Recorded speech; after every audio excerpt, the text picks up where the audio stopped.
Hi everybody, I'm here and I'm going to read you the next few chapters of Skellig. So we're picking up from the beginning of chapter 5. I asked them at breakfast what was going to happen to the garage now. When they're coming to clear it out, I said. Mum clicked her tongue and sighed and looked up at the ceiling. When we can get someone to come, said Dad. It's not important, son, not now. Okay, I said. He was going to be off work today so he could get on with the house. Mum was taking the baby for more checkups at the hospital. Should I stay off so I can help? I said. Yes, he said. You can take Ernie's toilet out and scrub the floorboards around it. I'll go to school, I said. And I shoved my packed lunch into my sack and headed out. Before we moved, they asked me if I wanted to move school as well, but I didn't. I wanted to stay at Kenny Street High with Leaky and Coot. I didn't mind that I'd have to get the bus through town. That morning I told myself that it gave me time to think about what was going on. I tried to think about it, but I couldn't think. I watched people getting off and on the bus. I looked at them reading their papers or picking their nails or looking dreamily out of the windows. I thought how you could never tell just by looking at them what they were thinking or what was happening in their lives. Even when you got daft people or drunk people on buses, people that went on stupid and shouted rubbish or tried to tell you all about themselves, you could never really tell about them either. I wanted to stand up and say, there's a man in our garage and my sister is ill and it's the first day I've travelled from the new house to the old school. But I didn't. I just went on looking at all the faces and swinging back and forward when the bus swung round corners. I knew if somebody looked at me, they'd know nothing about me either. It was strange being at school again. Loads had happened to me, but school stayed just the same.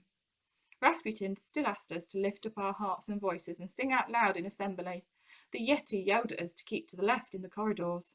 Monkey Mitford went red in the face and stamped his feet when we didn't know our fractions.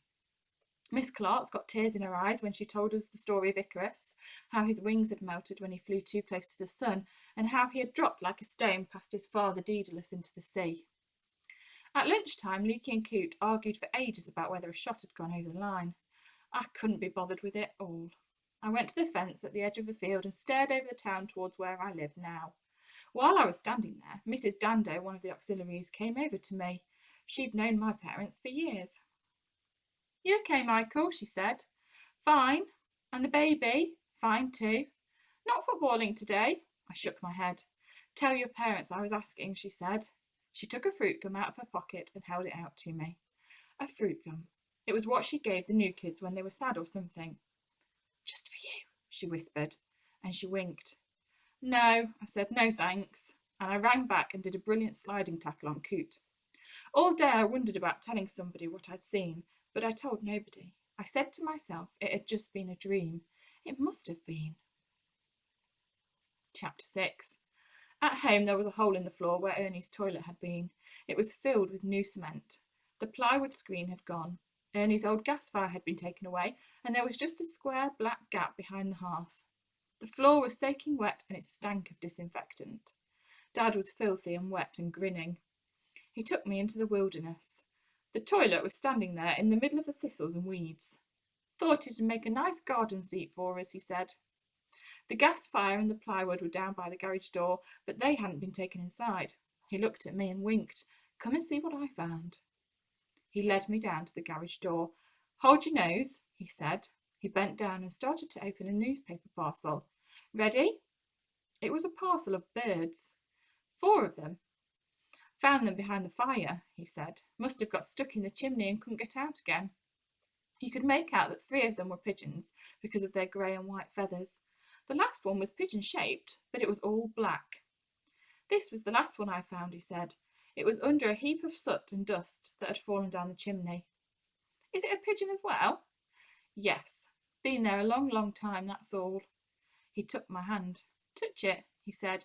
Feel it, go on, it's okay. I let him hold my fingers against the bird. It was hard as stone. Even the feathers were hard as stone.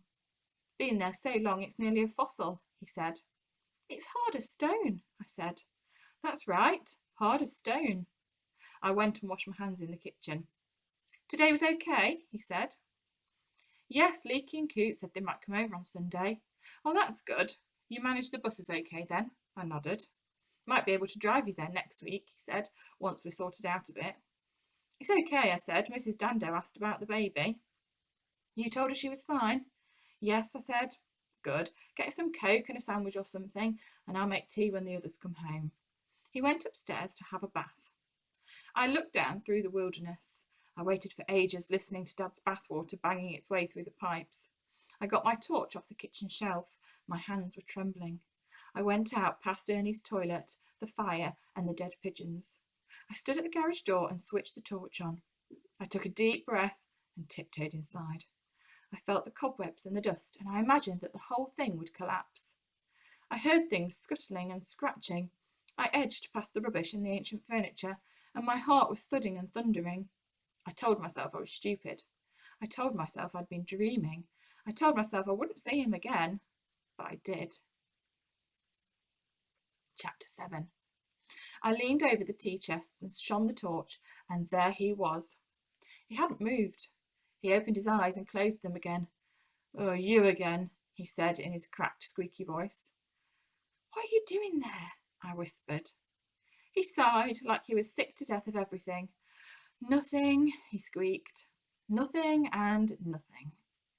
I watched a spider scrambling across his face. He caught it in his fingers and popped it in his mouth. "They're coming to clear the rubbish out," I said, "and the whole place could collapse." He sighed again. "Got an aspirin?" "An aspirin?" "Never mind." His face was pale as a dry plaster. His black suit hung like a sack on his thin bones. My heart pounded. The dust was clogging my nostrils and throat. I chewed my lips and watched him.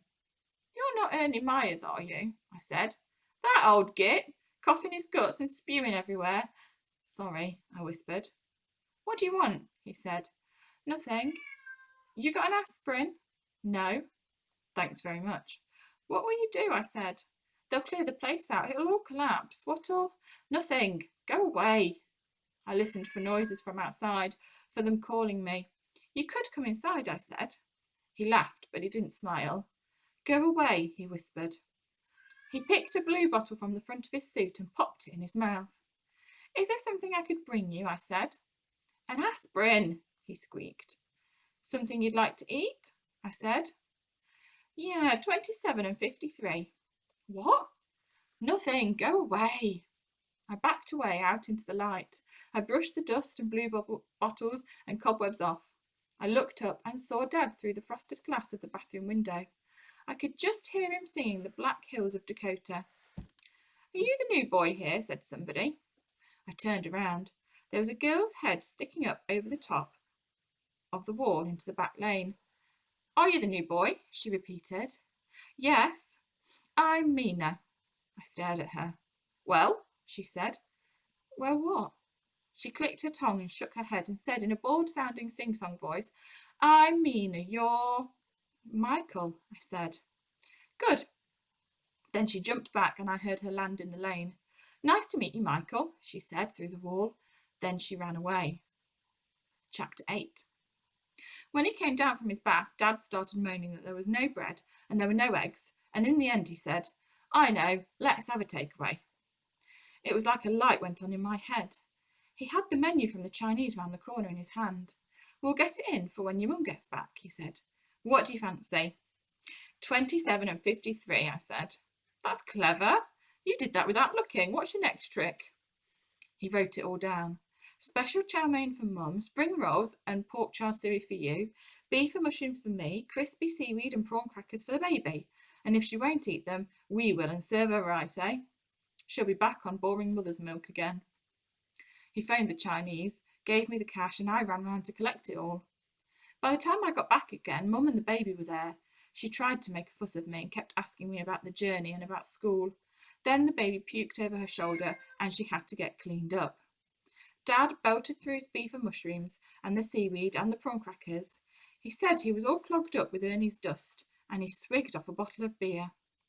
When he saw I was leaving half of mine, he reached over with his fork. I covered it with my arm. "You'll get fat," I said. Mum laughed. "Fatter," she said. "I'm famished," he said. "I worked like a blooming slave for you lot today." He reached out and tickled the baby's chin and kissed her. "Especially for you, little chick." I kept my arm in front of the food. "Fatso," I said. He lifted his shirt and grabbed his belly with his fingers. "See," said Mum. He looked at us. He dipped his finger into the sauce at the edge of my plate. Delicious, he said. But enough's enough. I've had an ample sufficiency, thank you. Then he went to the fridge and got another beer and a great big lump of cheese. I tipped what was left of 27 and 53 into the takeaway tin and put it in the outside bin. Chapter 9. I saw Mina again that evening. I was in the little front garden with Dad. We stood there in the thistles and dandelions. He was telling me, as usual, how wonderful it would be. Flowers here and a tree there and a bench under the front window. I saw her further along the street. She was in a tree in another front garden on the same side of the street as us. She was sitting on a fat branch. She had a book and a pencil in her hand. She kept sticking the pencil in her mouth and staring up into the tree. Wonder who that is? Oh, she's called Mina. Ah, she must have seen us looking at her, but she didn't move. Dad went in to check the cement in the dining room. I went out the gate and along the street and looked up at Mina in the tree. What are you doing up there? I said. She clicked her tongue. Silly you, she said. You've scared it away. Typical. Scared what away? The blackbird. She put the book and the pencil in her mouth. She swung over the branch and dropped into the garden. She stood looking at me. She was little and she had hair as black as coal and the kind of eyes you think you can see right through you. Never mind, she said. It'll come again. She pointed up to the rooftop. The blackbird was up there, tipping its tail back and forward and squawking. That's its warning call, she said. It's telling its family there's danger near. Danger, that's you. She pointed up the tree. If you climb up where I was and look along that branch, you'll see its nest. There's 3 tiny ones, but don't you dare go any nearer. She sat on the garden wall and faced me. This is where I live, she said. Number 7. You've got a baby sister. Yes. What's her name? We haven't decided yet. She clicked her tongue and rolled her eyes towards the sky. She opened her book. Look at this, she said. It was full of birds, pencil drawings, lots of them coloured in blues and greens and reds. This is the blackbird, she said. They're common, but nevertheless very beautiful. A sparrow, and lovely chaffinches, and look, this is the goldfinch that visited last Thursday. She showed me the goldfinch, the greens and reds and bright yellows in it. My favourite, she said. She slapped the book shut. Do you like birds? She said, and she looked at me as if something I'd done had made her cross. I don't know, I said. Typical. Do you like drawing? Sometimes. Drawing makes you look at the world more closely. It helps you to see what you're looking at more clearly. Did you know that? I said nothing. What colour's a blackbird? She said. Black. Typical. She swung round into the garden. I'm going in, she said. I look forward to seeing you again. I'd also like to see your baby sister, if that can be arranged. And we'll leave it there at the end of chapter 9. See you again soon.